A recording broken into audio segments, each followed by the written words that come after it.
Good evening and welcome, all of you. This is Office Hours. I am your host. I read mainstream science and engineering news while talking about how to become an engineer in industry. You can watch Office Hours live here on YouTube on Mondays and Thursdays at 7:30 p.m. Central Time, and you can watch Office Hours on Rumble on Tuesdays and Fridays at 7:30 p.m. Of course, it is post. So you have to watch on reruns there. And of course, you can follow me at EngineerIDE on the X platform, formerly known as Twitter. Please like, share, and subscribe because it feeds the AI algorithm. And lastly, if you have comments and or questions, I invite you to please post them below. I'd be happy to answer them. So thanks again for joining me this evening. It is wonderful to be here. It is wonderful to be with you. And I look forward to our time together. I look forward to our time every Monday and Thursday.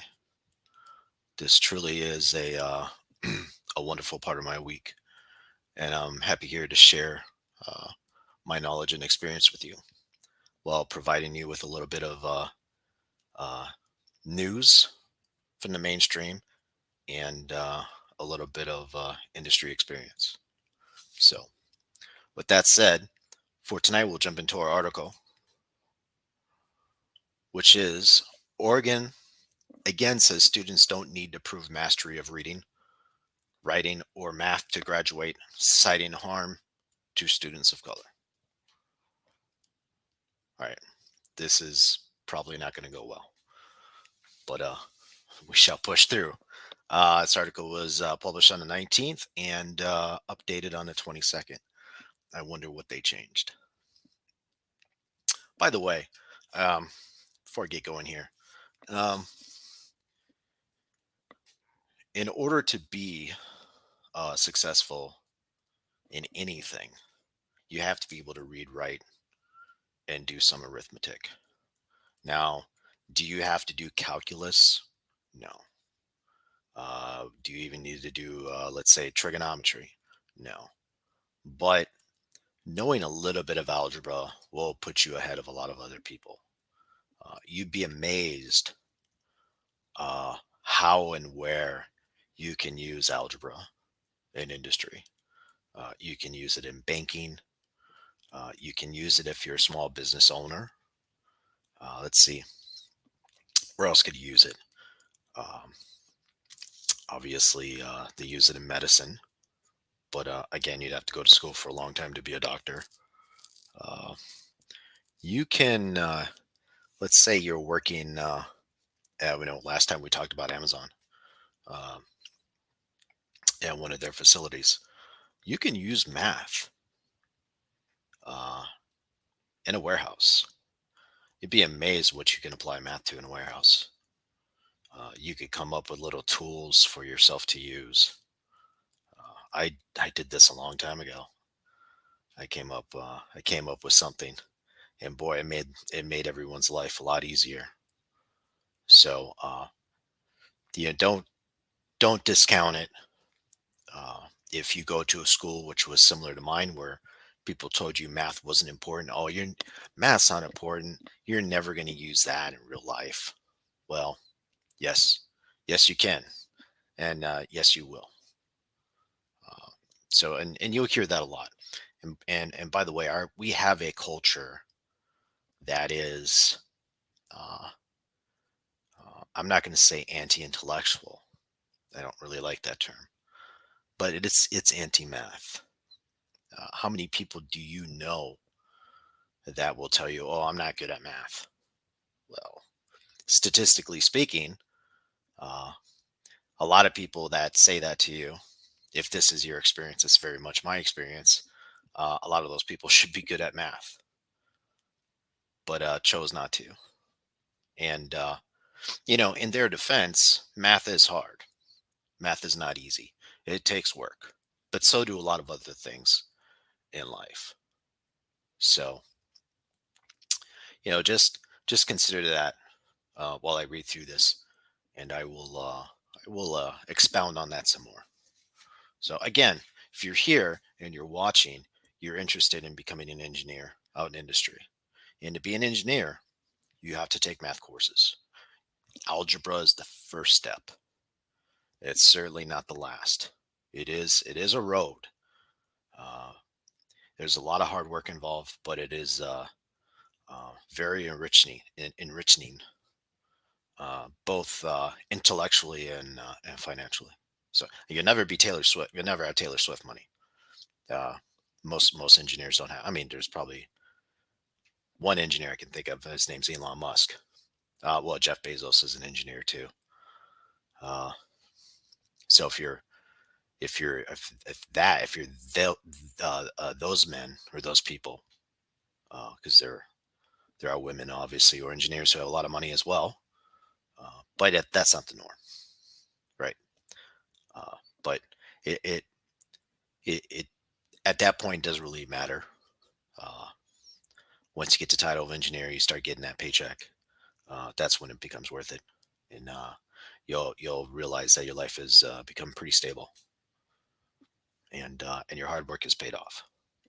So, if anything, learn math to make money. If anything, all right. So let's get into our article here. By the way, yeah, uh, metal. This this young man right here must be an Ozzy Osbourne fan. I concur. That's hardcore. All right, so Oregon high school graduates won't have to prove basic mastery of reading, writing, and math until at least 2029 after the State Board of Education voted unanimously to pause the requirement. All right, so so it's 2023, and students this says here these Oregon high school graduates won't have to prove their basic mastery of those three topics or those three subjects until 2029. Well, the students that are in school right now in 2023 won't have to do it at all. The students that are graduate start school in 2024, they won't have to do it at all either, right? Uh, the students in 2025, so 25, 26, 27, 28, they won't either. So it's going to be a few years until students who begin high school actually have to prove their basic mastery. And odds are they're going to push this forward again. So now you have at least 4 years, if not more, of students who it wasn't emphasized or stressed on them to up their game with respect to reading, writing, and doing math. Anything you do in life, especially as our culture and civilization become more technologically sophisticated, you're going to have to reading, writing, and math is going to become extremely important. It's always been important, and you know, as we've talked about before, AI is not going to be taking over the world like people think it is. It's going to be an integrated system.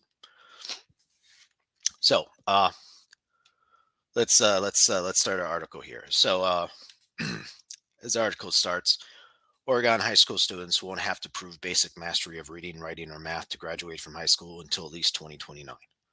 The State Board of Education decided unanimously on Thursday, extending the pause on the controversial graduation requirement that began in 2020. All right, so like I said before, at least 4 years. What did I say? At least 4 years, maybe 5, 6. Okay, so yeah, there's going to be quite a few years where these three important topics were stressed. And by the way, you say, well, engineer IDE, well, math, you're a math guy. Uh, what's this whole thing about reading and writing? Well, reading and writing is extremely important. When you write documentation as an engineer, you got to know how to read and write. Scientists use their reading and writing skills. Now, does everyone get bent out of shape over uh, your your excellence in reading and writing English? No, no. Well, the joke is, I've heard this, but from several engineers, if they make a grammatical mistake, they say, "Well, I'm an engineer, not an English teacher, right? So yeah, I mean, you're never going to be perfect in reading and writing, but you can always get better, and it certainly won't hurt you. It will help you. It will help you in your engineering endeavors. Uh, it'll help you in your technological endeavors, your mathematics endeavors, or your science endeavors. So the article continues. The vote went against the desires of dozens of Oregonians who submitted public comments insisting the standard should be reinstated. Absolutely. Including former Republican gubernatorial candidate Christine Drazen. Backlash against the lowered standard had already delayed the vote, originally slated to take place in September. Delayed that vote as long as possible.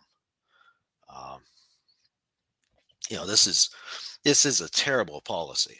This is an absolutely terrible policy. Now, I haven't heard a reason for why they would do this.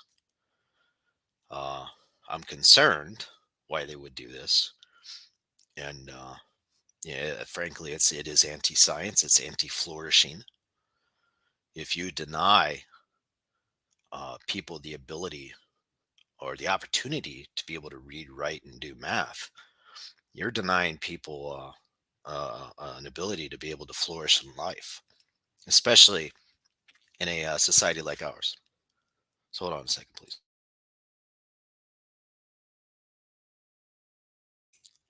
All right, I'm back. Thank you. All right, so the article continues. But leaders at the Oregon Department of Education and members of the state school board said requiring all students to pass one of several standardized tests or create an in-depth assignment their teacher judged as meeting state standards was a harmful hurdle for historically marginalized students, a misuse of state tests, and did not translate to meaningful improvements in students' post high school success. All right, I'm going to read that paragraph again. That long sentence that probably could have been broken down into two or three sentences. Again, not English major here, engineer, but even I can look at this writing and say, that's probably should be a little bit more concise. All right, so I'll read it again. But leaders at the Oregon Department of Education and members of the state school board said requiring all students to pass one of several standardized tests or create an in-depth assignment their teacher judged as meeting state standards was a harmful hurdle for historically marginalized students, a misuse of state tests, and did not translate to meaningful improvements in students' post high school success. Now, what have I been talking about for the last 15 minutes here? In order to be successful in the marketplace, you have to be able to read, write, and do math. It is extremely advantageous. I believe data science and mathematics jobs are some of the most although the employees in those professions are some of the happiest, something like that. I can get statistics some point in the future, but they're the happiest. Now, mathematics, right? To get a job like that, you're probably going to have to go get a 4-year degree in mathematics or something equivalent to it. With data science is a fairly new field. It is just emerging. Uh, Academia is trying to figure out what exactly a data science program would look like. Now, there are some data science programs. There are undergraduate and graduate level data science programs, but they're still filling that out. Basically, and just so you know, so that we're on the same wave here. Data science is the combination of business, statistics, and computation or programming, right? So data science is the intersection of all three of those. Again, business, statistics, and computation. Another way to start, you could use programming as a synonym for that. In this case, it'd be perfectly fine. Right. So And we're talking about easily 90 grand a year, right? You get into your to start off, maybe not that much, but once you get into your career, 110, 120,000. If you become a SME, subject matter expert, you can make a lot more than that, right? But that's still pretty comfortable. All right. So and then this, so basically they're saying that's the opposite of what I'm saying. They're saying the opposite of what I'm saying. But let's continue. Let's continue the article. All right. Higher rates of students of color, students learning English as a second language, and students with disabilities ended up having to take intensive senior year writing and math classes to prove they deserve a diploma. My question would be why? Why were they put into that circumstance in the first place? Why? It sounds like they're trying to make up for lost time. Why is that? Right? Why is that? That's what I want to know. I want to know. I legitimately want to know why that is. All right. That denied those, the article continues here, that denied those students the opportunity to take an elective, despite the lack of evidence that extra academic work helped them in the workplace or at college. They said. Who said? The people who are arguing for this? That's what they said? Because I'm going to read the sentence over again. This is really kind of strange and backwards. That denied those students the opportunity to take an elective. Okay, right, because they're behind. They can't take an elective because they're behind. And then I go back to my original question, why are they behind? All right, so that continues. Despite the lack of evidence that extra academic work helped them in the workplace or at college, they said, all right, so when you're in school for engineering or mathematics or science,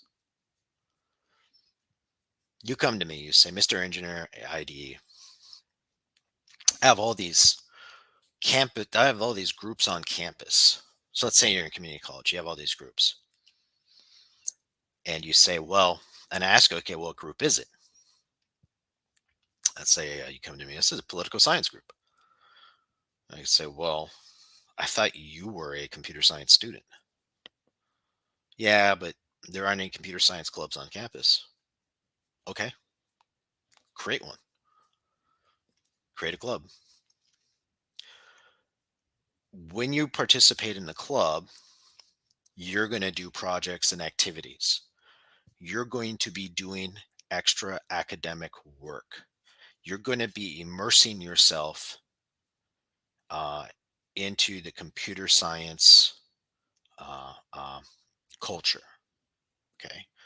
Um, let's take, I'm trying to think of a really, uh, I'm trying to think of a really good example that would just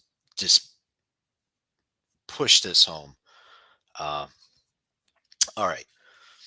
You're probably not, I don't want to say Steve Vai. Steve Vai is a great guitarist. But okay, there's this guitar player named Steve Vai. And this guy is wicked amazing in guitar. And he's been playing for a very long time. There is no way a person could say him spending more time on guitar didn't help him, right? Taylor Swift. Okay, let's take Taylor Swift. Everyone knows who Taylor Swift is. You know how much time Taylor Swift probably spent in the beginning honing her craft. Now, look, I don't listen to Taylor Swift music, but clearly she's in a position where she worked really hard to get to that point. And I mean, you should still listen to Steve Vai though. But the point is here is that you're telling me that okay, so it says here, despite the lack of evidence that extra academic work helped them in their workplace or at college. You're telling me that the extra work, okay, so another way to put this is you're telling me the extra work somebody puts into their craft does not help them.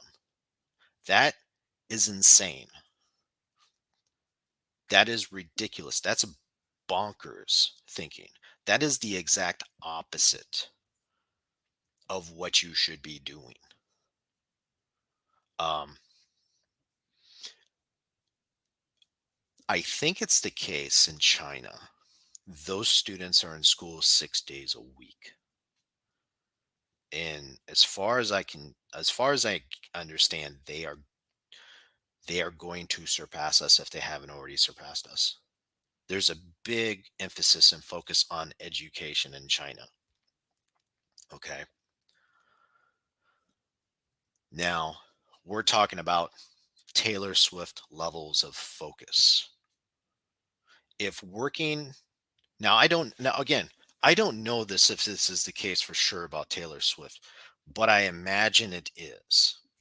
Every person, as an aside, every person I've studied who has been successful, and they're generally always famous people, right? Because that's what we have access to. I've talked to fellow engineers about this as well. Engineers are notorious for spending lots and lots of time in schoolwork and extra work and honing their craft. I've never heard anybody who has been successful tell me, "Oh yeah, you don't need to work. You don't need to put extra work into it." I've never heard anybody say that. I don't even think that's a thing.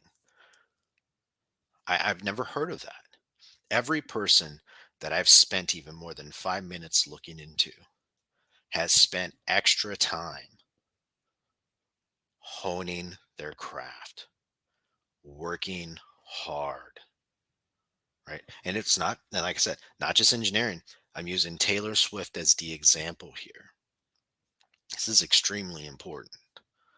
This is the type of thinking where people will just say, despite the lack of evidence, there's no lack of evidence. All the evidence says, it says, you could find me you find me one person, find me a person yeah, I didn't have to do it. It just came to me. Fine, one person. You're telling me that Mark Zuckerberg didn't work hard? You're telling me Jeff Bezos didn't work hard? Read the Everything Store with Jeff Bezos. I was going to recommend that book last week. I forgot. I couldn't remember the name of it, but the Everything Store. Jeff busted his butt. Elon busts his butt. The dude gets like 4 hours of sleep a night. That's crazy. I mean, not everyone's there's obviously only one Elon, right? There's only one of us, right? We're all individuals. There's only one of us. There's nobody else like us. We're all built a little bit differently, but it doesn't mean just because you can't be Elon Musk doesn't mean you can't be successful in your endeavor. Doesn't mean that at all. So this whole nonsense, I just call it backwards thinking. I mean, this is the type of thinking that hurts young Americans going to school. These are the type of people would say, "Oh, well, that's a person of color." No, that's an American. They're born here. They're raised here. As American as apple pie. Jay-Z is as American as apple pie. Metallica is as American as apple pie. Why? Because they were born here. They grew up here. They speak our language with our accents. They eat our food. Anyway, let's continue. All right. So board members underscored that state mandated standardized tests will still be administered to most Oregon high school students. They just won't be used to determine whether a student has the skills necessary to graduate. Well, okay, so here's my opinion on high school. I don't think high school teaches any industry skills. Most of the skills you learn in high school, I don't think are relevant to the market anyway, besides math, reading, and writing. But beyond that, maybe, maybe. Um, the the idea is you should be able to get a job after high school.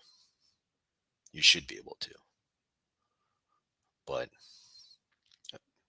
a lot of people do. Probably most people do.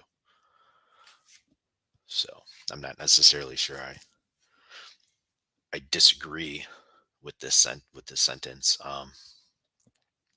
If the system was changed where students put in extra time, hone their craft and whatever they were doing. I'm not necessarily sure standardized tests would be needed, but what is the alternative to a standardized test? You can't just tell people you don't need to read, write, or do math. That's not an alternative to standardized tests.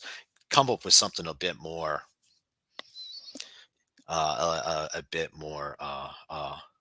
relevant, a bit more useful.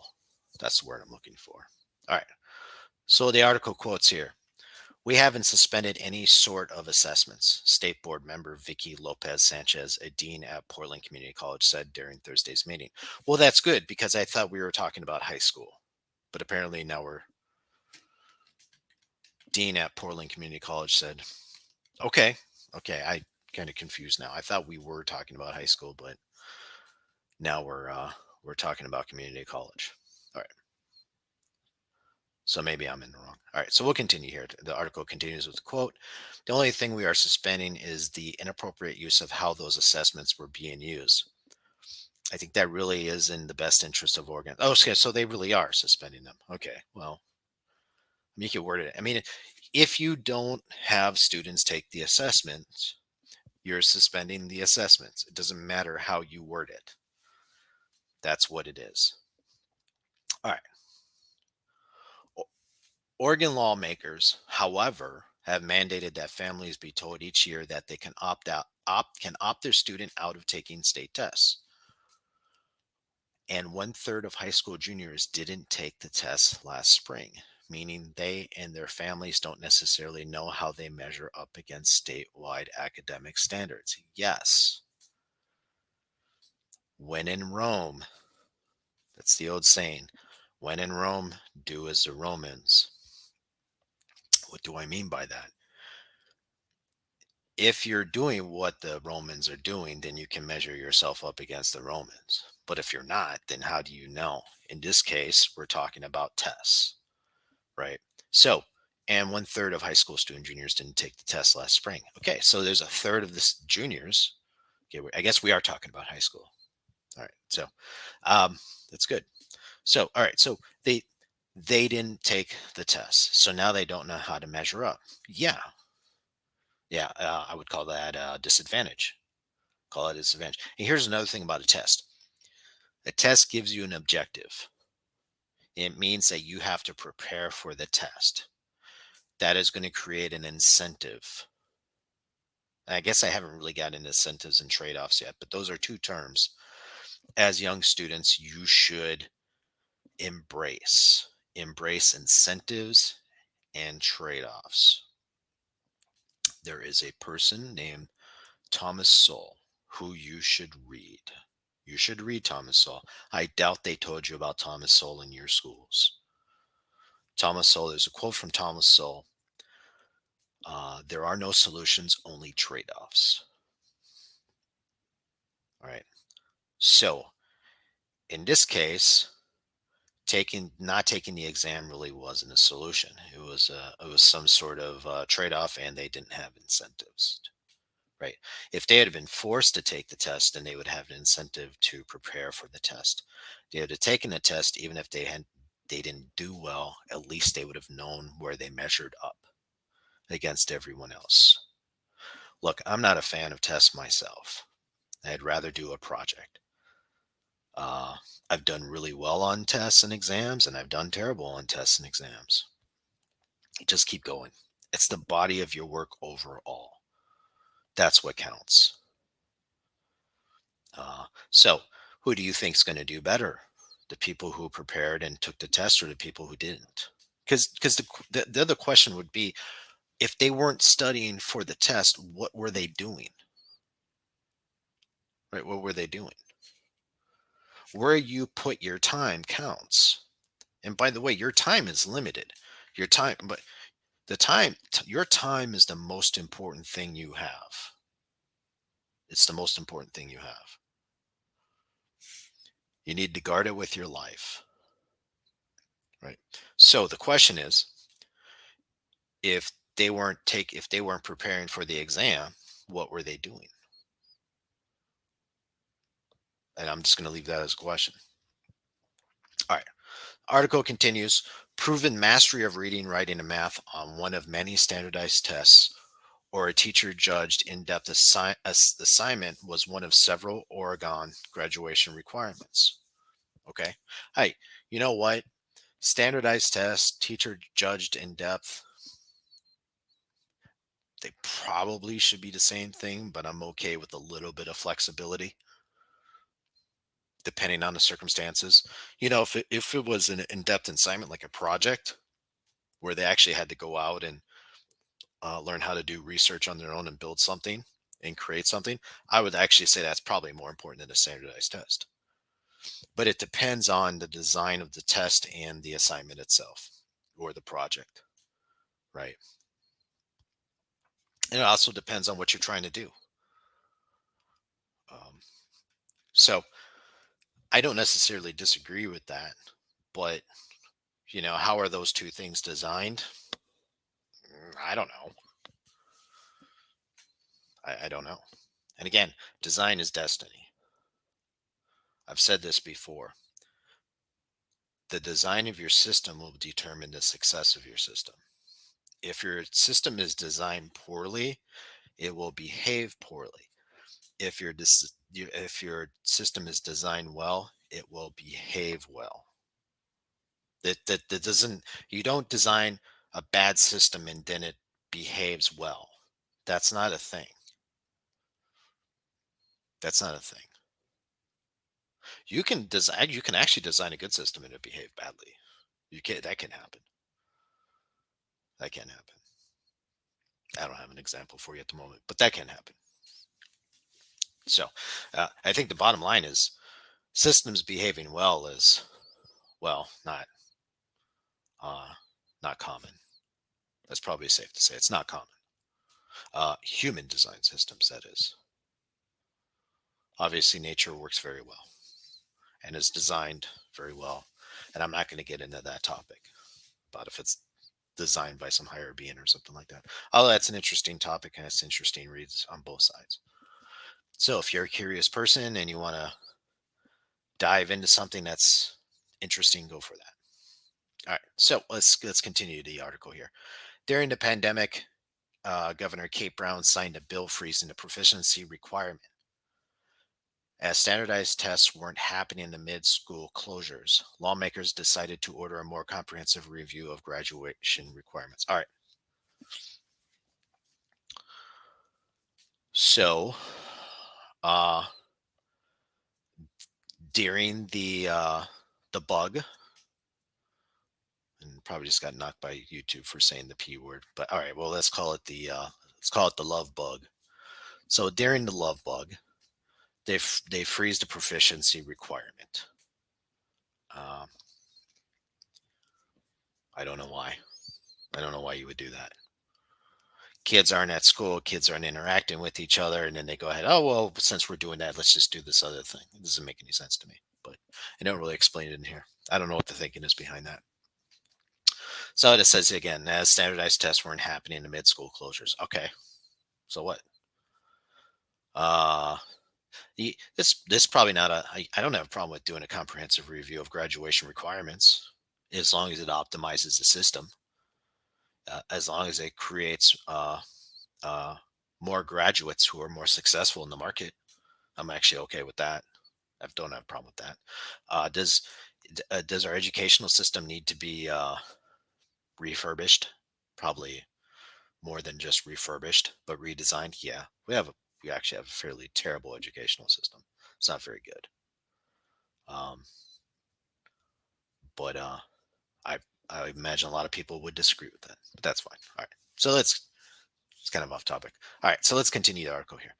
After broad outreach to families, educators, students, and employers, with a particular focus on people of color.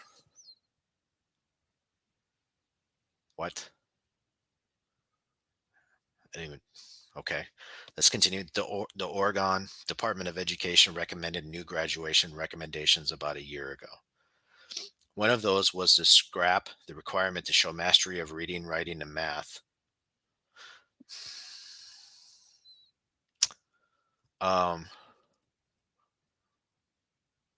I don't know. I think I know where they're going with this. If there's a discrepancy between groups in the ability to be able to do something, so let's say it's to play checkers. Say one group is better at playing checkers than another group.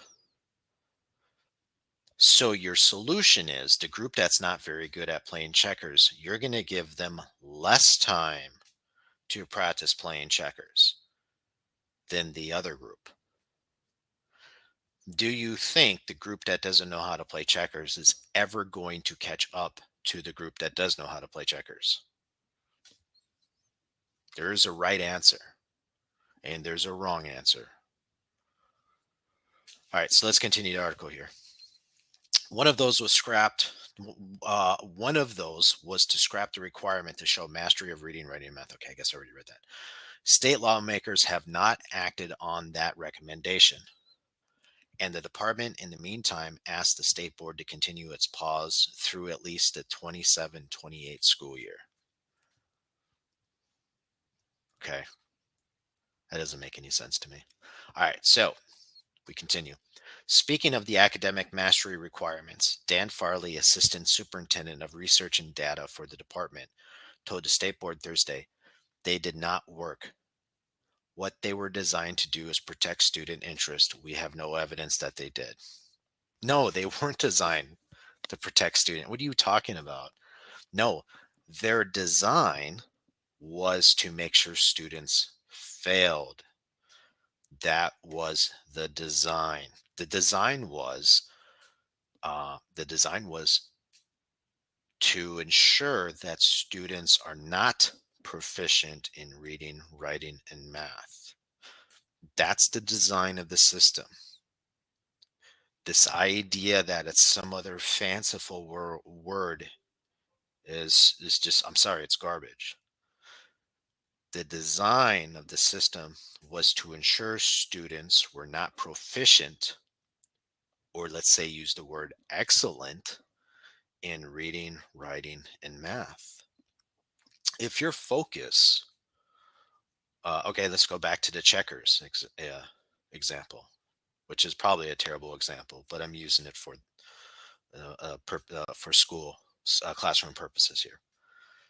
If your design is to improve the ability to play checkers and to win, your design is going part of your design is going to be making sure that they play checkers so many minutes or hours per day, right? The part of the design is going to be how you divide up that time into practice, or rather repetition,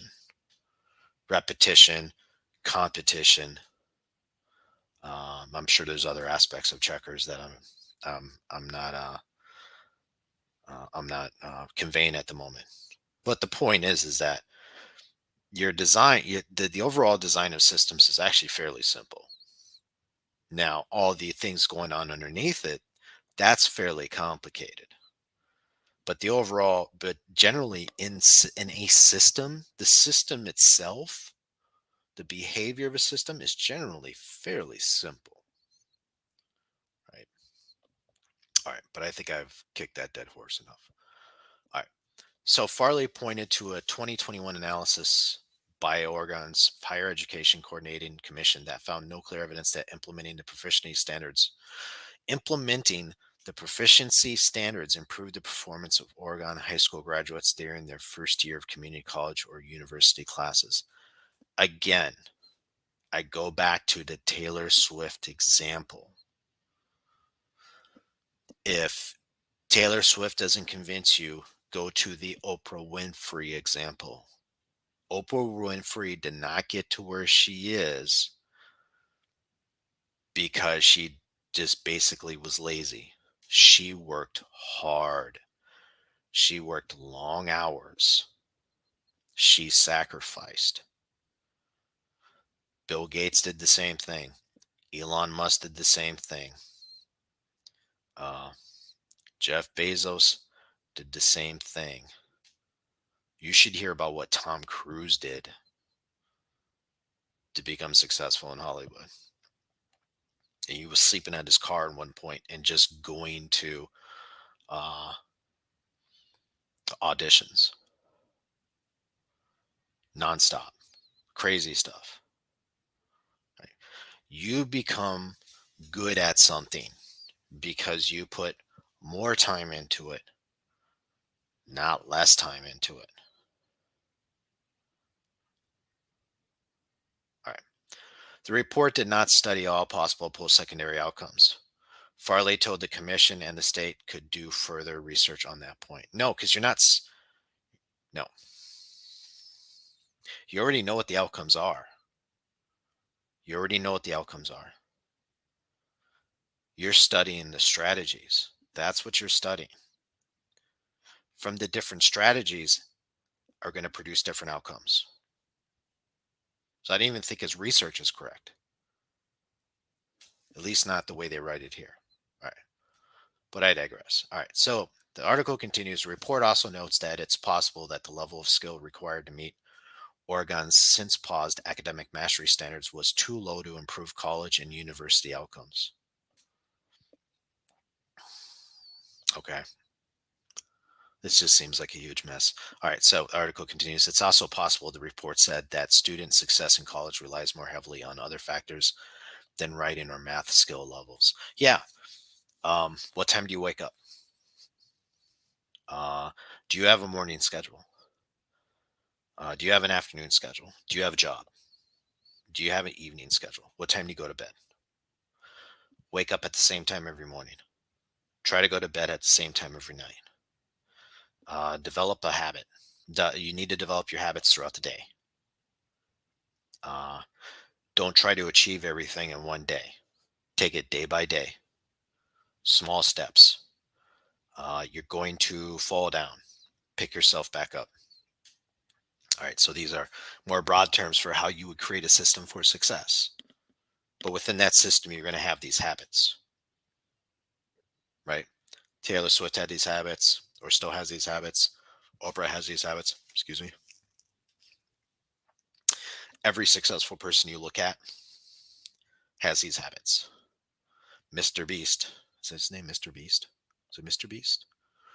He's the one that's like 200 million followers here on YouTube. Habits. I bet you if you sat down and talked to him about habits, he would tell you exactly. What's the story? What's the story behind Mr. Beast? He talked about how um, he would sit there for hours and study how content would, uh, how your content would generate like follows and likes. Like he studied stuff. He like studied every part of a video. He put he, he didn't spend less time doing it to become successful. He spent more time to do it. Right, where you put your time is important. Remember what I said. Your time is the most. Your time is the most important thing you have. A good word to call is a commodity. Commodity is a good word to learn. Time is the most important commodity you have. Guard it, because you don't get it back. Once you expend it, it's gone. It never comes back. All right. So we'll continue with the article here. Uh, Suspending the requirement at least until the class of 2029 gives the state more time to do community outreach about how best to overhaul the grad standards, Farley said, and gives the future high school students plenty of time to prepare if this standard does resume. No, these high school students, what is he talking about? You get high school for 4 years. Once you're out, you're gone. So again, even the students that start this year, you're going to give them time to think about what they could get in 2029. What? No. What? This doesn't even make any sense. This logic does not make any sense. This is incredible. All right. Man. All right. So, yeah, I'll probably read about computer science as much. It's really much easier for me. All right. So, this is bonkers stuff. This is really bonkers. All right. So the article says hundreds of people submitted written comments to board members about the requirement for students to demonstrate academic mastery. The vast majority in favor of keeping it good. Well, at least the vast majority of people are. Many of those critical emails use the same stock language. Hmm, interesting. Drazen, a former member of legislature, wrote that she had opposed a 2021 bill that suspended the requirement in the first place. Oregon doesn't need to decrease standards, she wrote, but create and act on a concrete plan to increase students' academic achievement. Okay. Yeah, absolutely. Yeah. Um, yes. Yes, it involves putting more time and effort into it. It involves waking up at the same time every day, going to sleep at the same time every day. Matter of fact, probably even timing your meals. Eat the same time every day. Make sure your daily schedule. Make sure when you go throughout your daily schedule, you don't even think about it. You don't want to think about certain things. You want to think about these other things. You only have. There's a term called mental shelf space. You only have so much space in your head to think about things. You want to think about the things that will support and help you produce the successful outcomes you want. No matter if you want to be an engineer or no matter if you want to do something else. If you want to be an entrepreneur, that's what you should be thinking about. Again, if you want to be an engineer, that's what you should be thinking about. I bet you Taylor Swift, Taylor Swift is a great example because everyone knows who she is. I bet you she thinks about what she does, like industry type stuff, most of the day. She doesn't have time to think about most things. I bet you I bet you she doesn't spend a lot of time on Twitter. She probably has somebody doing that for her, right? A lot of the stuff that people will do, that will spend their time doing, she doesn't do. I bet she doesn't read a lot of news. I bet she doesn't read a lot of news. So again, uh, your time is important, and guard it with your life, and make sure you put your time towards something that helps you become successful. Okay, don't do what these people are. Ignore these people. Ignore these people. These people do not deserve your time. All right. So the article quotes: the board failed to discuss the responsibility for lagging academic achievement in our state. Instead, they cast the blame on a tool used to measure a student's ability to read, write, and do math. Drazen said in a news release sent after the vote. It's disappointing that these unelected bureaucrats decided to ignore public comment and continue down a path that neglects the responsibility to help students meet high standards. Yeah, the goal should be high standards. Right. Now, what system do you set up to achieve those high standards? I have a pretty good idea of what I would do and what I would implement. Uh, but uh, but this is for them to decide. This is going to be their thing. All right, Whitney Grubbs, Executive Director for Foundations for a Better Oregon, a collaborative project for Oregon-based foundations that advocates for educational equity among other school reforms, wrote in public testimony that pausing or ending graduation requirements without proposing more effective and equitable alternatives risks leading Oregonians to believe that our state is lowering expectations to artificially mask disparities and reinforces false and prejudiced ideas that students' demographics dictate their academic success. That's an interesting sentence. Again, way too long. Way too long. This should be broken up into like 2 or 3 sentences. You could have done that. Anyway, quote continues: as Oregonians, I guess it would be, we hold high expectations for students because we believe in the boundless potential of children. Grubb's testimony said, we urge state leaders to articulate a plan for holding Oregon's education system accountable for demonstrating whether and how it is supporting all students to meet graduation requirements. That doesn't sound so unreasonable. All right, so bottom line is here. All of these people are telling you you need to study less or you don't need to achieve, ignore those people. They will not help you. Get off this. Those people will not help you. Uh, you want to uh, focus on excellence. So here's a little two-word quote that I heard a while back and stuck in my head, and I think you should take it with you. Chase excellence. Chase excellence. It's good. It's a good quote to start off. It's a good good thing to think about. Matter of fact, if you said that, just 5 times before you went to bed and 5 times when you woke up, that probably slowly start to change your frame, your mental model of how you view things. You said it 10 times. Each time, that would even do more. Okay. Again, it's not that you say chase excellence. Not once you just because you say that you're going to become successful. That's not how it works.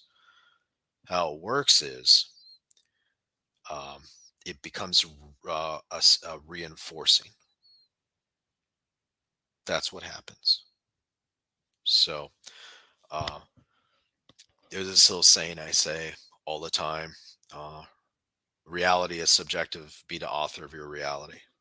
Again, reality is subjective. Be the author of your reality. Now, if I didn't say that, I would never have the opportunity to actually implement to be that author. But because I say it frequently, that sticks in my head. There's something probably going on in my brain that helps me focus on the things, or at least pick out the things that helps me become that author. And I've used that with great success. Now, there's a thing called the secret, and a lot of people look at it as being kind of woo woo, kind of like, well, that's not real science or whatever. But it doesn't matter if it is or not. It's I don't use it, but it does kind of remind me of some of the stuff that I use, right? Um, there are certain sayings I have. Like one is chase excellence. Another one is, reality is subjective. Be the author of your reality.